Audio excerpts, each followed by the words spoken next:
pushy audience member insisted that I drop my other projects and devote my life to leading an anti-asshole movement. People in the book business pressed for a sequel, too.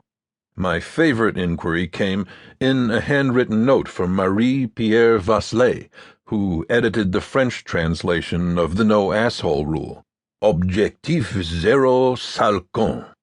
In her elegant cursive, Marie-Pierre seemed to be asking, "Bob, will I be seeing the asshole shits again soon?" These pressures and temptations provoked me to start working on a sequel. But a funny thing happened along the way. As I thought about all those stories and conversations and read pertinent research, I realized the asshole problem wasn't an isolated concern for most employees and in most workplaces. It was intertwined with feelings, opinions, and aspirations that swirled around a central figure, the boss. I realized that the best bosses did far more than enforce the no asshole rule. They took diverse and intertwined steps to create effective and humane workplaces. And the worst bosses weren't just guilty of letting assholes rule the roost. Their incompetence reared its ugly head in a host of other ways. Bosses were the central figures in most stories I heard about the creeps who damaged employees' performance and self-worth. Consider the salesman whose email was titled, "Had leukemia, bullied by a bad manager."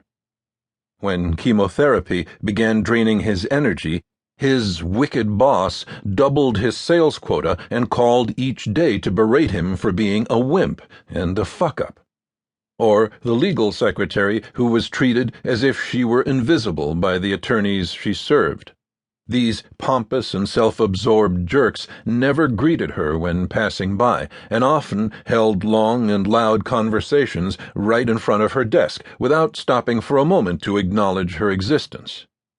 Or the obstetrician who was belittled so brutally by senior physicians during her training that it undermined her confidence during difficult deliveries throughout her career.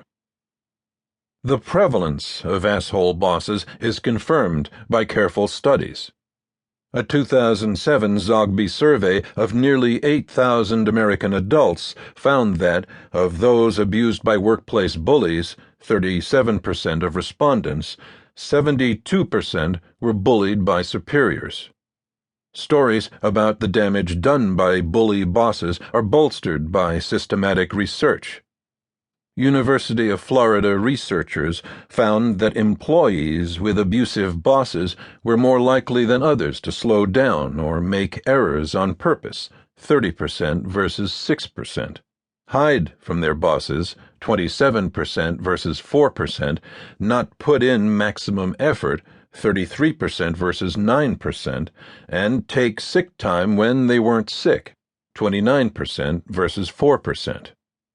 Abused employees were 3 times less likely to make suggestions or go out of their way to fix workplace problems. Abusive superiors also drive out employees.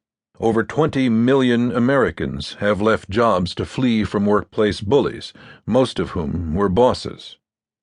Yet, when people look for or dream of a great boss, they want more than someone who just isn't a certified asshole. They want a civilized boss who does many things well.